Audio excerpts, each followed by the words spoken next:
Permisi Pak sebelumnya. Ya Mbak. Ini beberapa teman saya tidak mengetahui bahwa tugas satu itu harus dikumpulkan di EduNext Pak. Kira-kira apakah ada alternatif solusinya Pak supaya bisa dikumpulkan? Udah biar aja, masih banyak tugas lainnya. Enggak. Saya baca di M-Teams. Ya ada beberapa. Nanti saya buka lagi nih sebentar lagi EduNext-nya. Oke. Baik Pak, terima kasih. Sebentar, EduNext kemana sih?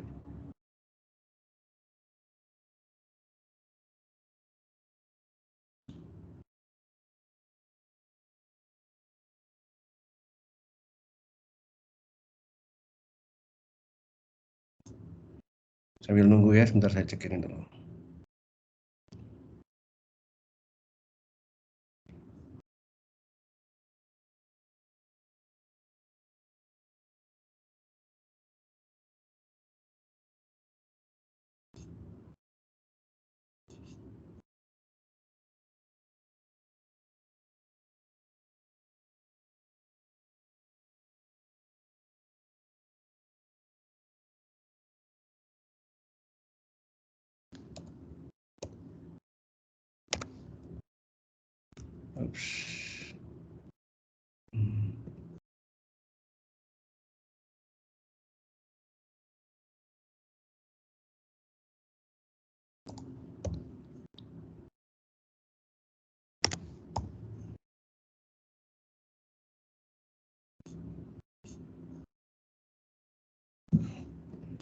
Oke, sudah buka sampai 7:30. Silahkan yang belum, tolong coba di-upload.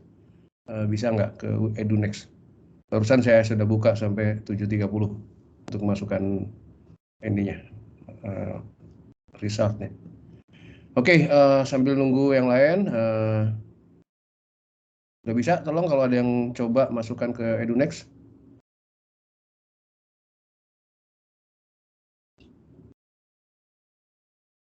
Ya, udah ya. Oke, jadi bisa. Oke, sekarang kita teruskan yang kemarin sebentar. Nah, kemarin kita sudah, suara saya jelas nggak? Ilya? Jelas Pak. Jelas ya. Oke, kemarin kita udah lihat secara informal apa yang disebut dengan sistem informasi. Jadi, berbagai macam komponen bekerja sama untuk menghasilkan sesuatu, yaitu adanya informasi yang dibutuhkan oleh bisnis. Ya, komponen itu adalah komponen teknologi. Ya, jadi komponen teknologi adalah teknologi yang dipergunakan untuk tadi memasukkan data, karena informasi mulai dari data dimasukkan, kemudian proses pengolahan, penyebaran informasi. Ya, dengan contoh misalkan tadi pelayan memasukkan data, misalkan ibu pesan apa, dia entry datanya. Selalu ada yang orang yang nunggu yang belum masuk ya. Ya, pelayan memasukkan informasinya. Ini gimana sebentar ini, bentar.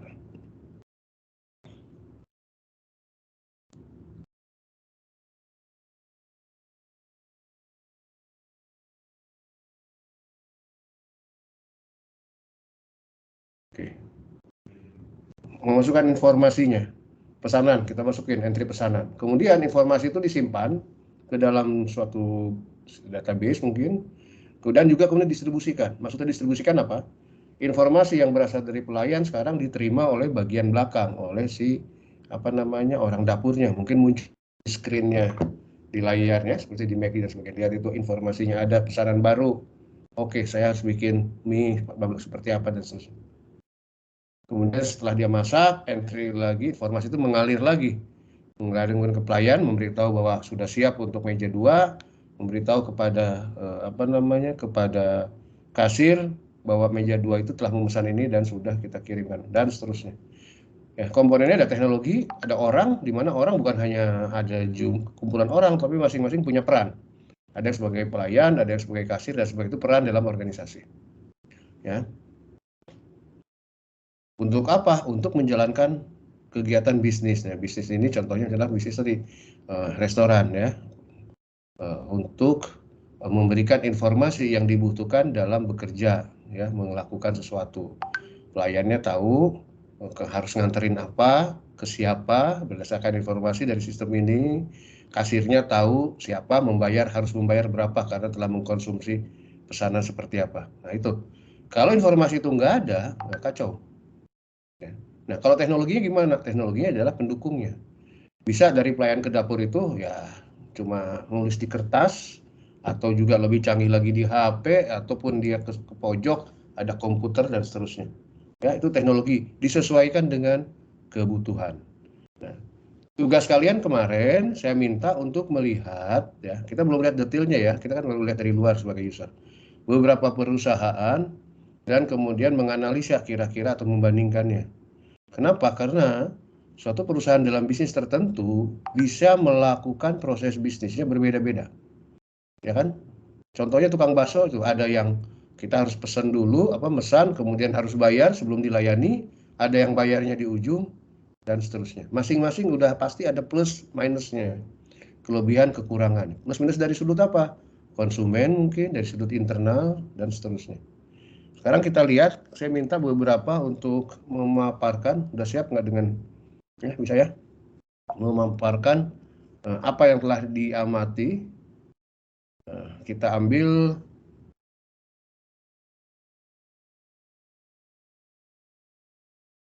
siapa, ada yang mau presentasi nggak? Short pendek aja, kita coba bisa beberapa. Coba Jova Andres Rizky Sirait, ada? Halo, ada Pak. Oke. Bisa kamu presentasikan timmu? Kamu udah ngirim belum? Ini Pak, mengumpulkan nggak?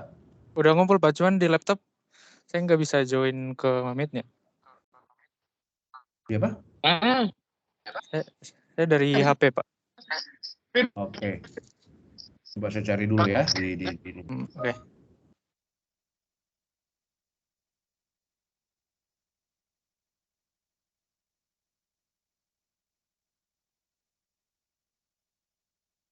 Ada dari kelas belum bisa ke meeting. Kenapa sih?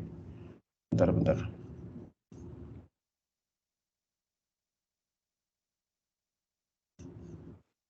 Di mana saya harus masukin ke meeting? Harusnya bisa, nggak ada permintaan di sini.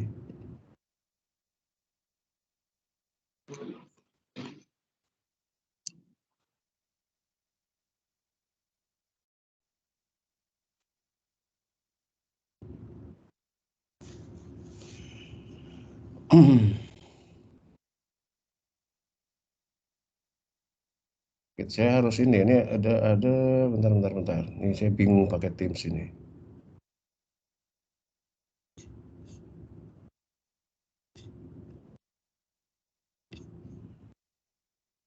Sudah, oke, sebentar.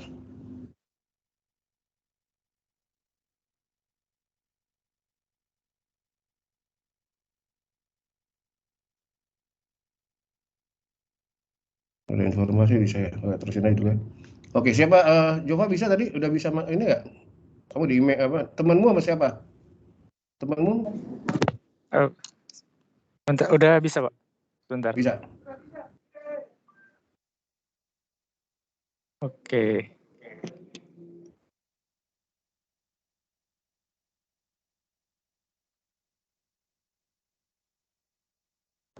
Halo. Coba kamu presentasikan. Oke, sebentar Pak. Yuk.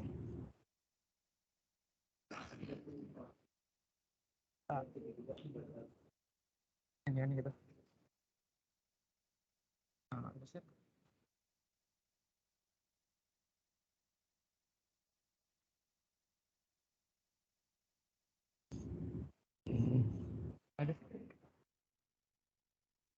Ya, udah muncul.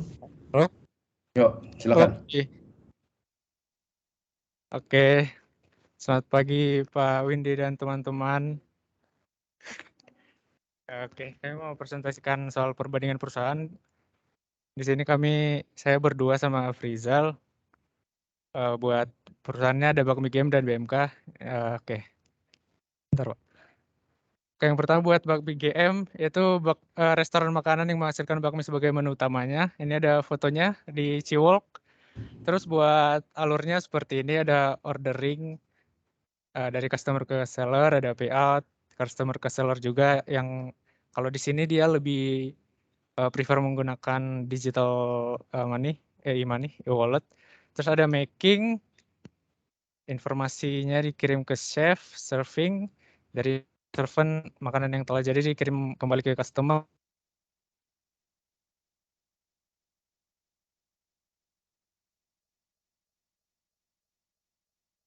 Ini suaranya hilang, handphone.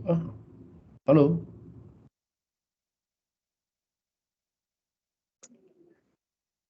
Halo?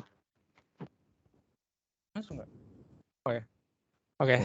Setelah eating nanti customernya bisa langsung pergi. Oke. Terus yang selanjutnya BMK. Nih.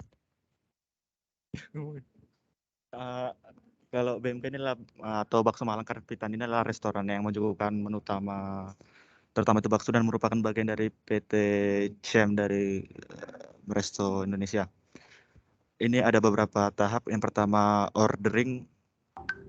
Customer mengorder sendiri dengan menuliskan menunya di kertas. Setelah menuliskan menunya di kertas, customer akan pergi ke kasir, memberikan uang dan customer ordernya. Lalu seller, yaitu kasir, akan memberitahukan ke chef melalui sebuah aplikasi. Lalu chef menyiapkan makanan.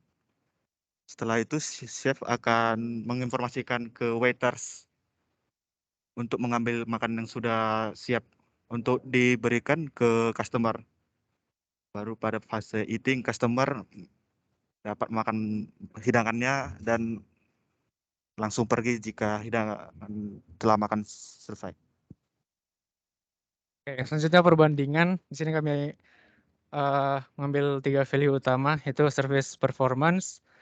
Buat di sini bakmi GM lebih unggul karena dia memanfaatkan dengan maksimal digital service-nya, sedangkan untuk BMK dia masih manual.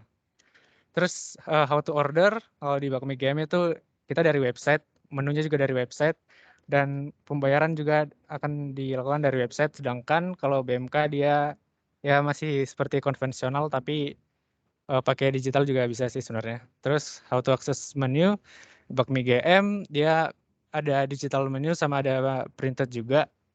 Ya printed. Cuman yang digital dia lebih lengkap. Kalau yang di BMK dia hanya di yang printed menu.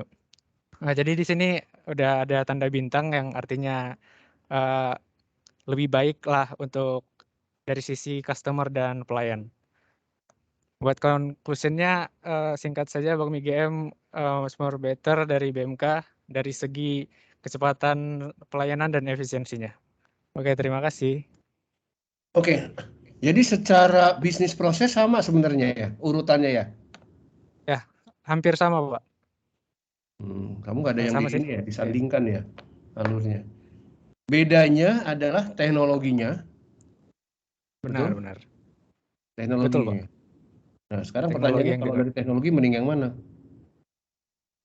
Kalau mending bakmi GM, Pak, soalnya dia memanfaatkan digital. Nah, itu jawabannya kurang tepat. Kurang tepatnya apa maksud saya? Oke. Clear di situ. Gini, teknologi yang bagus bukan karena teknologi yang canggihnya itu, tapi teknologi yang benar-benar secara lebih efisien. Jadi secara perhitungan lebih efisien. Maksudnya apa? Kayak gini. Saya pernah lah gitu ya mengusulkan sesuatu ke seorang ke satu Pemda. Pak, pakai aplikasi ini, Pak. Bapak akan sistem informasi berubah. Keuntungannya apa, Mas? Mereka bilang. Saya bilang, kalau sebelumnya, karena dengan proses yang dilakukan, Bapak bisa melayani maksimum, istilahnya customer ya, orang datang untuk dilayani, misalnya permintaan itu, 10 orang maksimum, karena prosesnya lama. Sekarang dengan teknologi saya, Pak, yang harganya X ya, saya sebut, Bapak bisa melakukan 50 dalam satu hari. Lebih untung pakai aplikasi saya kan? Iya nggak? Lebih efisien. Oke. Oke, harusnya lebih bagus dong. Tapi ternyata ada lagi masalah lain apa? Nanti kita bahas ya pada berikutnya. Si bupatinya bilang, iya Pak, oke Bapak dengan aplikasi Bapak 50. Tetapi menurut perkiraan kami, emang user maksimum 10 sehari sampai ke berapa tahun ke depan. Nggak mungkin orang lebih dari itu. Jadi percuma kita punya teknologi yang canggih, nggak akan ada yang pakai. Bisa dipahami nggak? Oke. Ya, jadi hati-hati itu ya. Jadi ketika kita melihat teknologi yang paling mana, yang penting adalah yang efisien, paling efisien, yang paling bisa membantu menyelesaikan permasalahan kita. Mungkin pakai kertas lebih bagus dibandingkan pakai aplikasi atau pakai web, tapi kurang keren Pak, betul. Tapi kalau itu cukup, ngapain? Kenapa tukang bakso di gambar saya itu tidak pakai aplikasi? Ya karena bagi dia pakai kertas itu cukup. Ketika bisnisnya banyak, udah nggak cukup pakai kertas, tapi yang bilang tempel-tempelan udah puyeng, siapa harus dilayani apa? Mungkin dari situ pakai aplikasi, ya. Jadi yang perlu Anda sadar ini adalah bahwa komponen teknologi itu bukan komponen yang menjadi acuan, tapi komponen yang mendukung. Artinya apa? Bisnis prosesnya seperti apa yang Anda inginkan, ya targetnya apa. Nah, kemudian teknologinya yang membantu apa. Jangan kebalik, beli teknologi terus kita mikir, kita punya teknologi, apa yang harus kita lakukan untuk bisnis. Itu terbalik. Oke Jova ya, terima kasih. Oke Pak. Oke, yang lain, siapa lagi yang mau? Cara stop gimana sih? Siapa lagi yang lainnya yang mau? Kamu di off aja ya. Ignatius. Ini komputer saya lama banget. Coba Ignatius, Ferry. Kamu apa panggilannya Ferry? Iya Pak. Oke Fer, kamu bisa presentasi Fer? Harusnya bisa Pak. Ini, Coba, silakan.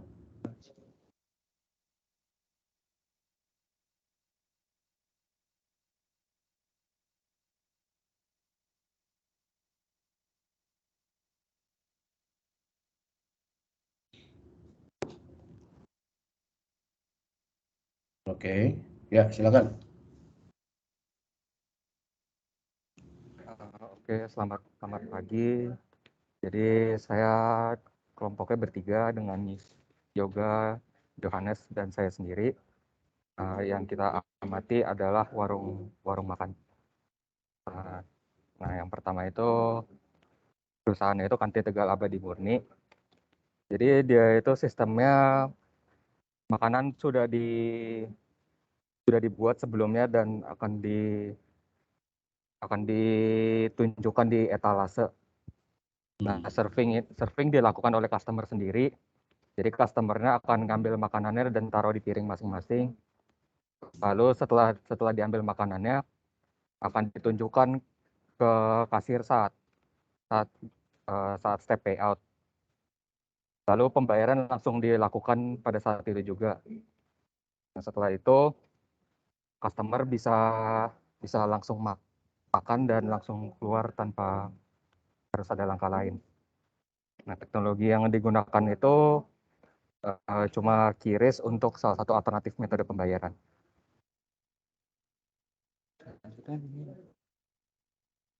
Selanjutnya dilanjutkan teman saya. Tes, apakah suara saya kedengaran? Ya, jelas. Oke. Selanjutnya akan kami bandingkan dengan Water Aero.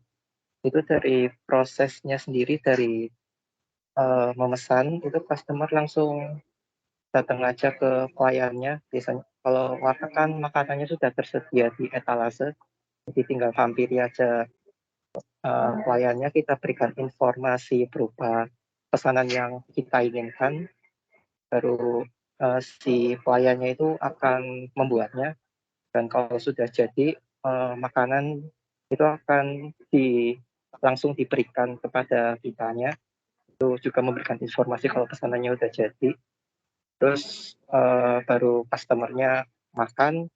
Nah, setelah makan selesai baru bayarnya itu di akhiran. Jadi customer itu ngasih informasi berupa apa aja yang udah dipesan, makanan, minuman apa aja, baru nanti si sellernya ngasih tagihan, nanti kita langsung bayar. Terus kalau untuk teknologinya sendiri dalam usaha ini itu tidak ada teknologi yang digunakan. Dari menu itu tidak, menunya itu langsung tersedia di etalase, jadi tidak dalam bentuk list menu gitu. Terus pesanan yang kita inginkan juga kita sampaikan secara lisan. Terus tagihannya juga secara lisan juga. Terus pembayaran juga masih menggunakan uang kertas, nggak ada kayak menggunakan uang elektronik, itu tidak ada. Untuk perannya sendiri, waiter itu untuk melayani permintaan customer, dan kasir itu akan menghitung total harga makanan dan minuman yang dipesan customer. Ini bisa dilanjut oleh teman saya. Oke, selanjutnya ada perbandingan antara dua warung makan ini, antara Kantin Tegal Abadi Murni dan Warteg Cairo. Terdapat beberapa perbandingan yang kami temukan.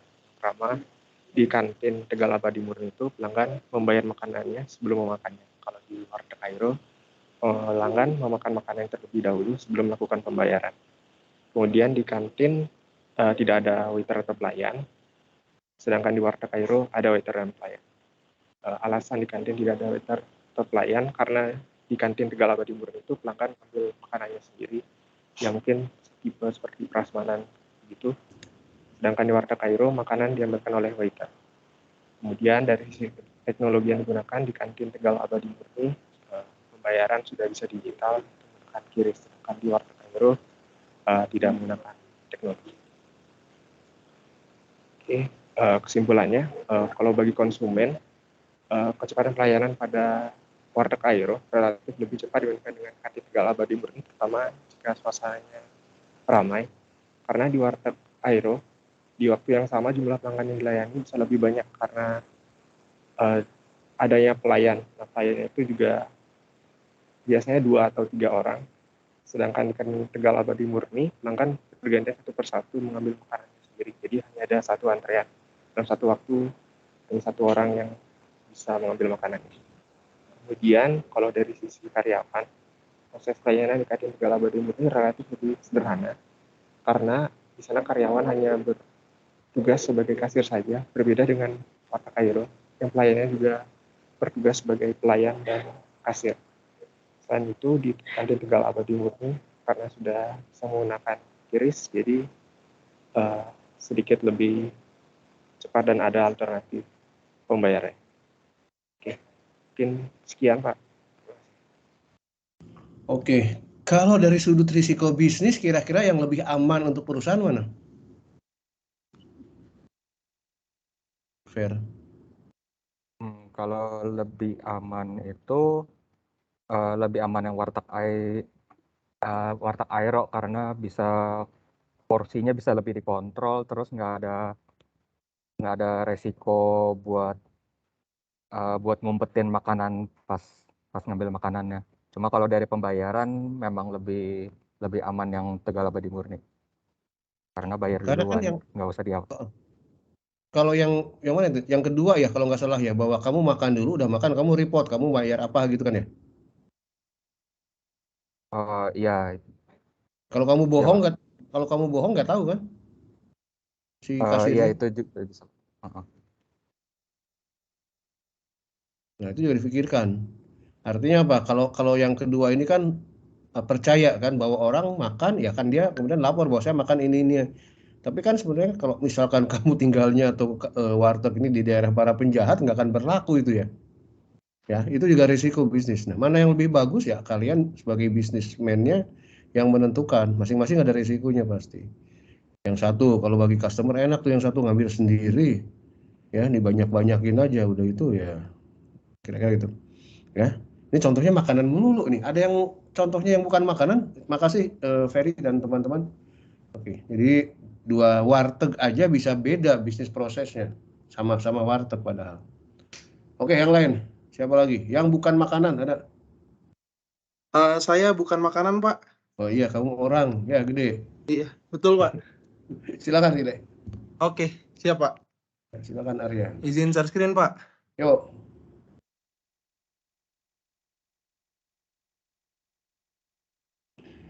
Siap, sudah ada, Pak. Oke. Oke. Selamat pagi. Saya berdua dengan Arik Rai Arkananta. Di sini saya menganalisis, ya bisa dibilang bukan makanan ya, karena ini tech startup, Sayurbox, dan TaniHub 2021. Kenapa saya tulis TaniHub 2021? Karena model bisnisnya sekarang sudah berubah ya. Udah jadi B2B. Jadi saya membandingkannya ketika dia masih B2C ke customer-customer. Oke. Dari pengamatan saya, maaf Pak, ini yang proses pelayanan sama peran belum diubah ke chart. Jadi saya jelaskan aja di sini. Sebenarnya TaniHub dan Sayurbox itu sama. Dia kan model bisnis seperti e-commerce atau grocery market ya, secara online. Dia sama-sama kayak masukin barang ke chart, pilih tanggal kirim, check out, terus isi detail alamat, isi kode voucher, pilih metode pembayaran, dan lalu pesanan akan dikirim gitu sesuai dengan detail informasi yang diberikan.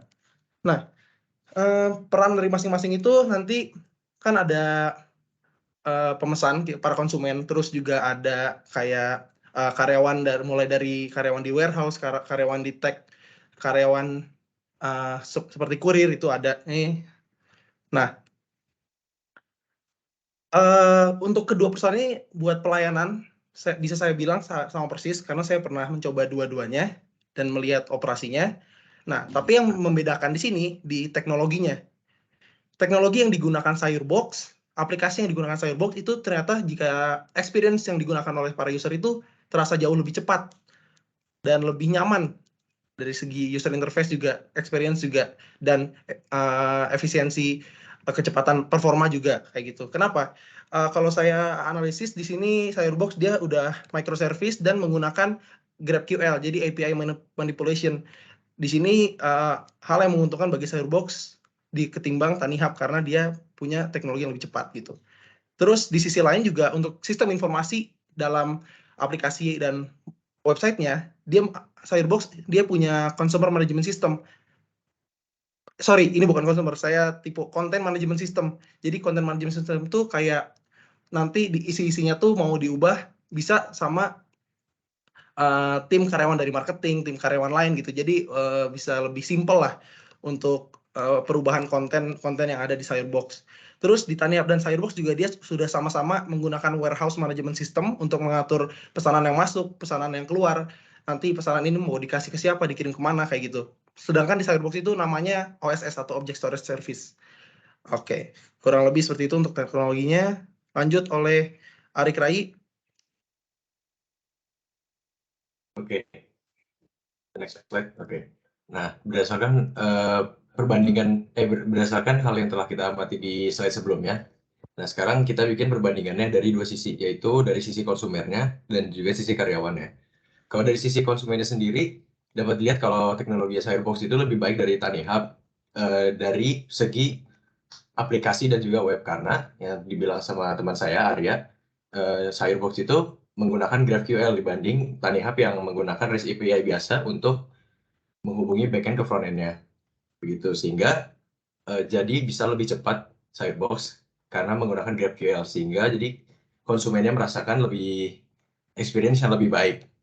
Nah, selain itu, justru TaniHub itu lebih aman secara security karena emang mereka itu fokus kepada security ketimbang Sayurbox yang belum fokus kepada security. Jadi sehingga konsumennya merasa aman terkait data-data mereka karena tidak akan dicuri atau sebagainya. Nah, kalau dari sisi karyawan sendiri, yang tadi dibilang TaniHub fokus ke arah security. Nah, namun justru pada tech startup yang baru mulai, itu harusnya fokus kepada pengembangan produknya dahulu. Karena kalau produknya sendiri belum sebagus itu, yang produknya sendiri itu kan yang dipakai oleh konsumen tiap hari ya, yang berkaitan dengan konsumen tiap hari. Jadi kalau tidak sebagus itu, konsumen juga akan melihat ini tidak sebagus itu dan memilih produk yang lain akhirnya. Nah, jadi selain itu juga, jadinya karyawannya itu nggak fokus kepada softwarenya sendiri karena ada dua fokus yang terbagi gitu. Jadi dua-duanya itu justru tidak maksimal dan akhirnya dananya juga lebih besar karena ada dua fokus yang harus dikerjakan. Nah, untuk selanjutnya, keduanya juga memiliki sistem warehouse management yang tadi dibilang, Sirebox dengan OSS-nya atau Object Storage Service, dan Tanihub dengan warehouse management system-nya, sehingga karyawan yang bekerja di warehouse-nya itu termudahkan karena semua barang-barangnya sudah terdata secara pusat, jadi tidak membingungkan. Gitu. Next slide. Nah, sehingga jadi kesimpulannya yang dapat kami dapatkan itu, kecepatan dan kualitas dalam aplikasi yang kita bentuk itu merupakan hal yang paling krusial dan yang paling penting untuk membangun konsumen, khususnya pada tech startup. Yang bisa dilihat tadi, akhirnya Tanihub yang fokusnya terbagi-bagi, justru akhirnya sekarang malah kalah dengan Sirebox dan malah bangkrut. Dan akhirnya dia juga tidak lagi di market ini dan berpaling ke market B2B saja, tidak ke B2C. Nah, selanjutnya, untuk menjaga ketenangan konsumen, diperlukan teknologi security yang mumpuni, sehingga tidak ada kecemasan dari konsumen ketika menggunakan aplikasi. Nah, walaupun bertentangan dengan poin sebelumnya, namun tetap saja sebenarnya security itu penting untuk menjaga kepercayaan dari konsumen. Nah, untuk poin yang terakhir, dalam penyebaran informasi, kedua perusahaan memiliki manajemen sistem untuk warehouse mereka masing-masing. Teknologi sangat membantu karyawan pada warehouse dalam melaksanakan tugasnya. Ya, ini poin yang dijelaskan di slide sebelumnya. Ini sangat memudahkan untuk karyawan-karyawan di warehouse-nya. Begitu. Terima kasih. Oke, tolong maju satu halaman. Oke. Nah, nanti kita akan lihat ya. Sebenarnya kalau ketika kita bikin suatu sistem informasi, fokus utama kita sebenarnya apa? Tergantung sistem informasi apa bagian depannya, konsumen. Konsumen nggak peduli sama teknologi. Yang konsumen peduli adalah bahwa layanannya cepat. Mungkin kalau diartikan karena dia e-commerce ya. Ketika kita enter nggak berhenti nungguin dulu gitu. Teknologi apapun mau pakai GraphQL, API apapun tidak peduli, yang penting layanan itu. Nah, yang peduli itu kan karena kita orang teknologi. Bahwa untuk mencapai layanan seperti itu, maka kita harus pakai teknologi apa. Jadi fokusnya sebenarnya lebih bagus ke tadi, customer itu butuhnya apa? Layanannya. Nah, kalau lihat bisnis prosesnya sama, tapi bedanya di sini teknologi. Betul. Ya, bisa aja bisnis proses kita berbeda, teknologinya sama. Bisa macam-macam ya. Nah, tapi bagi saya, concern saya untuk kuliah kita ini sistem informasi, ya bukan teknologi menjadi tujuan, tetapi adalah proses bisnisnya. Nah, jadi targetnya bukan kita pakai teknologi apa, mau pakai API dan sebagainya, tapi karena kita memberikan layanan cepat ke customer. Nah, itu target utama. Nah, untuk mencapai target itu, baru kita mikirkan teknologi. Jangan dibalik ya. Teknologi itu mengikuti bisnis, jadi bisnis duluan. Kalau saya anggap bahwa orang-orang IT seperti kita itu adalah pelayannya pelayan. Nggak keren banget, iya Pak. Emang nggak keren. Kenapa pelayannya pelayan? Nah, seperti tadi ini, atau di restoran tadi. Pelayan restoran atau pelayan apapun, ketika mau nanya ke kita sebagai customer, dia pakai peralatan. Di sini ada aplikasinya. Aplikasinya yang buat kita ya, teknologi tadi kan, aplikasi yang buat. Tapi kalau si pelayannya atau customer-nya tidak suka dengan teknologi ini, kan jelek. Ya, kita tidak bagus membuat sistem yang cocok untuk mereka. Tidak cocok untuk apa? Pelayan. Pelayannya akan marah-marah ya, kita harus melayani itu. Jadi kita tuh adalah sebenarnya pelayannya pelayan. Jadi orang IT coba bilang keren, enggak. Ya, lebih keren dari pelayan. Oke, baik, ada lagi ini menarik ya, ini karena ini pakai dari namanya internet based company. Ada satu lagi, yuk terakhir siapa? Belum mendengar suara ibu-ibu. Pilih aja sebagai ketua kelas. Bisa Hilya? Iya, Pak. Yuk, silakan. Ya, jadi di dalam ketika kita bikin sambil nunggu Hilya, sistem informasi itu macam-macam harus kita pikirkan. Tapi pertama adalah bisnis apa yang mau kita lakukan, prosesnya seperti apa, desainnya prosesnya dulu. Nah, proses bisnis itu bisa jalan supaya informasinya kalau ada bantuan, yaitu teknologinya. Nah, jadi teknologi itu membantu. Yang pertamanya adalah bisnisnya. Yuk Hilya, silakan di share PPT-nya. Oke, sebentar Pak, saya share screen. Berdua, Rhapsody. Yep. Sudah kelihatan? Di saya belum. Ya udah, silakan. Oke. Ya, perkenalkan, nama saya Rosada Firdaus Berbangun, yang disebut dengan 084, dan Hilya Fadil Aymania akan mempresentasikan tentang Subway dan McDonald's. Yang pertama untuk Subway, urutan prosesnya itu pertama pelanggan dapat, maaf ini belum dapat dalam bentuk chart, tapi urutannya itu pelanggan melihat menunya pada layar TV, lalu juru masak akan menanyakan setiap detail dari pesanan sambil pelayan juru masak akan sambil membuat rotinya. Jadi jenis roti yang dipilih, menu yang diinginkan dipilih, jenis daging dipilih, jenis keju, dan apakah mau ditambahkan serai atau tidak, dan lain-lain. Lalu pelanggan menunggu roti disiapkan oleh juru masak, seperti misalnya dimasukkan dalam oven untuk dipanaskan. Lalu pelanggan mengambil roti yang telah disiapkan, pelanggan akan membayar di kasir, pelanggan duduk di meja yang tersedia, dan pelanggan boleh makan. Untuk informasi dan teknologi yang dipakai itu hanya dua, yaitu layar TV untuk menampilkan menu, lalu pembayarannya di mesin kasir. Untuk perannya itu, pelanggan akan membeli makan dan memberi instruksi pada juru masak, dan untuk juru masak akan memasak dan menyiapkan makanan sesuai instruksi, lalu kasir akan menangani pembayaran. Terus selanjutnya, Hilya, mungkin. Selanjutnya yaitu untuk McDonald's. Urutan prosesnya itu pertama-tama pelanggan memilih menu pada mesin yang tersedia. Selanjutnya melakukan checkout pada mesin tersebut. Kemudian dapat mengambil resip pembayaran serta nomor meja. Selanjutnya pelanggan membayar sesuai resip di kasir. Kemudian duduk di meja yang tersedia. Setelah itu pelayan akan mengantarkan makanan ke meja dan pelanggannya boleh makan.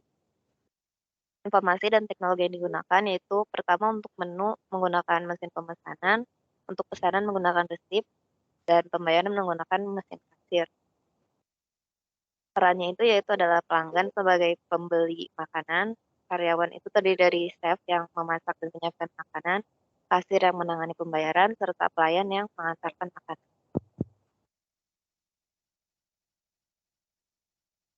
Untuk perbandingannya, untuk bagi karyawannya sendiri, pemesan di McDonald's lebih cepat dan efisien karena karyawan tidak perlu menanyakan pesanan secara manual kepada juru masaknya. Untuk bagi pelanggannya, pemesanan di McDonald's lebih efisien karena pelanggan tidak perlu menekan tiap detail yang perlu disiapkan oleh juru masak. Dan untuk pelayanan sendiri juga di McDonald's masih jauh lebih cepat karena diproses dengan mesin. Lalu untuk kesimpulannya sendiri, pemesanan di McDonald's lebih tepat dalam memanfaatkan sistem informasi untuk mempermudah pelayanan makanan. Sekian dari kelompok kami. Apa ada pertanyaan? Oke, Repsodia. Tolong lihat yang ini lagi, apa? Yang bukan yang McDonald, apa tadi? Subway. Tampilkan yang Subway. Ya, Pak. Nah, oke. Kalau saya lihat di sini sebenarnya ada pelayan nggak? Tidak ada, Pak. Itu langsung berinteraksi dengan juru masak. Berarti, tapi kan ada proses melayani. Chef itu nggak ada tugas itu juru masak melayani. berarti sekaligus sebagai pelayan, iya. Ya, jadi sebenarnya bahwa role-nya pelayan itu dipegang oleh si juru masaknya, gitu ya. Jadi role melayani itu ada perannya, tapi ini satu orang tuh megang dua kegiatan, memasak kemudian melayani customer karena dia berinteraksi dengan customer dan sebagainya. Nah, pertanyaan saya, jadi kamu ke si chefnya atau sebagai ini, mesen dan sebagainya, gimana si kasir tahu bahwa kamu harus bayar berapa? Itu kan di sini juru masak akan menanyakan tentang detail ini. Nah, juru masak juga akan menginput mencatat detail tersebut dan memberikan detail itu kepada kasir gitu. Pakai apa teknologi untuk detail catatan itu? Teknologi saya lihat juru masaknya menggunakan tablet sih, Pak. Kayak tablet gitu, iya. Tablet, Pak. Oke. Diinput di tablet. Ketika kamu yang nomor 2 ini detail jenis bla bla bla bla bla, dia ngisi di tablet itu. Iya, diisi di tablet, Pak. Itu ya. proses nomor 2. Mungkin lupa ditambahkan di teknologi, ya. Oke. Ketika dia enter, kemudian dia melakukan bikin, kemudian si kasir saat itu udah tahu informasi itu, betul ya? Iya, Pak, betul, Pak. Karena apa saya tanya itu? Karena tadi saya bilang sistem informasi itu adalah ada aliran dari data itu adalah yang diberikan di awal data pesanan, kemudian dialirkan dari satu bagian organisasi ke bagian organisasi lagi, ya. Jadi kita nggak bisa mengharapkan kasir tahu apa yang dipesan kalau kasir itu tidak ada yang memberitahu. Nah, cara memberitahunya ya teknologi teriak, teknologi suara itu ya teriak, makan ini dan sebagainya boleh, tergantung. Ya, di itu ketika Anda mendesain bisnisnya itu yang harus Anda tentukan. Oke, kalau yang MACD-nya tolong lihat. Nah, kalau MACD sekarang kan pakai yang mesin ya. Iya Pak, Ya, otomatis jadi gitu. Ya. lebih enak ini atau lebih enak dilayani oleh orang sih kalian? Kalau saya sendiri pas di subway kerasa tertekan sih Pak, karena ada pressure untuk karena ini juga sambil di rumah saya nanyain mungkin saya belum siap jawabannya kayak gimana itu, bakal bikin stres juga. Kalau mesin kan itu terserah kita mau secepat apa gitu. Jadi karena temponya di kita. Ya, sering juga ketika kita datang ke situ udah di hadapan kasirnya kita masih bingung mau beli apa gitu ya. Iya betul Pak. Kalau kita berdiskusi di belakang udah banyak orang yang nunggu. Tapi kalau di sini kan di McD ya kita diskusi di depan handphone alat itu ya, masih menentukan masih lama ada beberapa yang lain, mesin yang lain. Ya, jadi plus masing-masing ada yang plus minus. Kalau satu caranya minus semua ya pasti nggak ada yang orang yang pakai. Ya. Dan beda-beda. Misalkan contohnya, kalau di sini kamu nggak dikasih mau apa lagi gitu ya, pesan-pesannya jadi McD kan selesai kan. Tapi kalau kita berinteraksi sama orang, biasanya orang lagi apalagi nggak beli ini Pak, nggak beli itu kayak di KFC, betul? Ya, bagi perusahaan menyenangkan, tapi kadang-kadang bagi kita nggak menyenangkan ditanya-tanya, padahal udah kita butuhnya hanya butuh sandwich doang misalkan kayak gitu. Ya, tapi macam-macam. Jadi intinya adalah bahwa oke, terima kasih Rapsodia sama Hilya. Intinya adalah bahwa suatu kegiatan bisa kita lihat bisnis prosesnya, kita implementasi dengan cara yang berbeda, urutannya beda, atau teknologinya, atau peran orang-orangnya, jadi organisasinya, peran orang-orang yang berbeda. Kayak tadi, dua kegiatan digabung. Ya, kegiatan apa? Kegiatan membuat masakan dan kegiatan melayani customer. Di dalam subway dirangkap oleh yang istilahnya mungkin di situ chef atau apapun. Sebenarnya di tempat lain enggak, itu dipegang oleh beberapa orang. Kemudian alurnya ada yang sederhana, ada yang kompleks. Mana yang bagus? Kita lihat target kita apa. Kalau mungkin kita orientasinya adalah ke customer, ya kita buat bisnis prosesnya yang menyederhanakan bagi customer. Di belakang layarnya kita bingung, bukan bingung, sibuk itu melayani customer. Tapi menurut saya lebih bagus dibandingkan customernya pusing. Ya, customernya pusing akhirnya nggak transaksi. Oke, terima kasih. Ini waktu kita terbatas ya, kita punya 1 jam. Seperti saya bilang beberapa minggu pertama ini jadwalnya akan kacau balau. Nah, pertemuan besok minggu depan saya menjadwalkan kuliah kita offline di kampus hari Senin. Saya lihat kosong, kalian kosong harusnya hari Senin jam 11. Bisa nggak? Bisa ya? Tanggal 29, kok hari Senin jam 11? Hari Senin jam 3 sore di 7601. Ya, jadi kuliah berikutnya, kuliah minggu kedua itu di 7601. Nah, kemudian kuliah berikutnya lagi adalah Jumat seperti biasa. Insya Allah dua-duanya di kampus, ya, bukan online. Oke ya, sampai ketemu hari Senin 7601 jam 3 sore. Terima kasih. Selamat pagi Pak. Saya lupa absen bagaimana ya Pak? Terkait jadwal hari Senin itu ada tabrakan sama mata kuliah pilihan yang lain gitu Pak. Kira-kira Pilihan bagaimana apa? ya Pak? Tingkat 4 ya? Iya Pak. Berapa orang yang bentrok? Bentroknya sejam atau 2 jam? 2 jam Pak. Oke. Berapa orang selain Hafiz siapa? Kuliah apa, Hafiz? Pengembangan aplikasi terdistribusi Pak.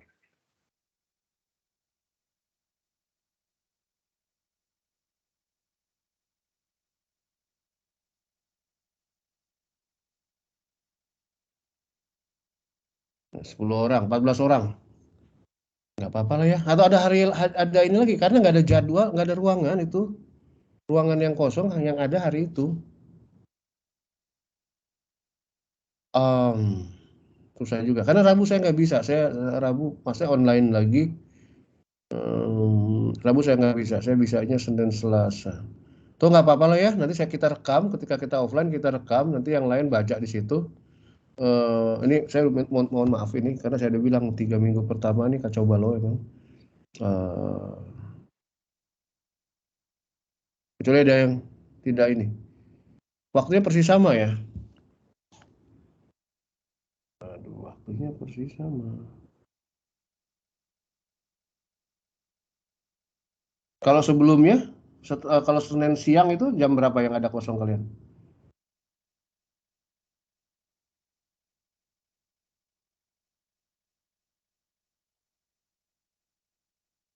Kalau jam 1-nya kosong nggak?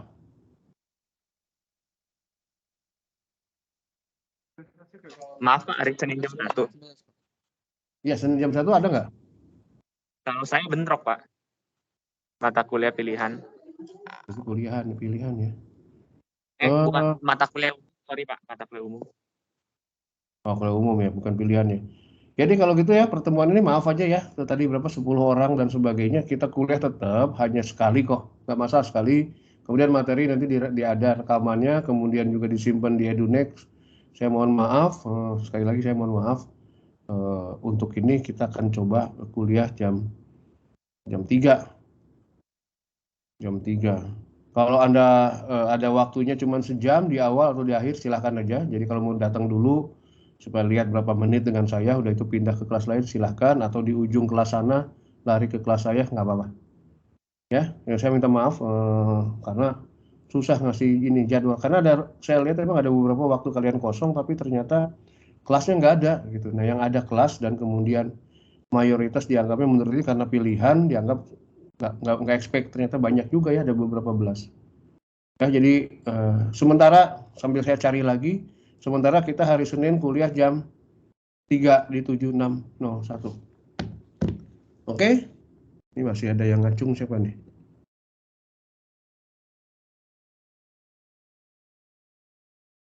Oke, kalau nggak ada, terima kasih. Sampai pertemuan berikutnya. Selamat pagi. Pagi Pak. Makasih Pak. Halo, maaf Pak, izin bertanya. Terima kasih Pak.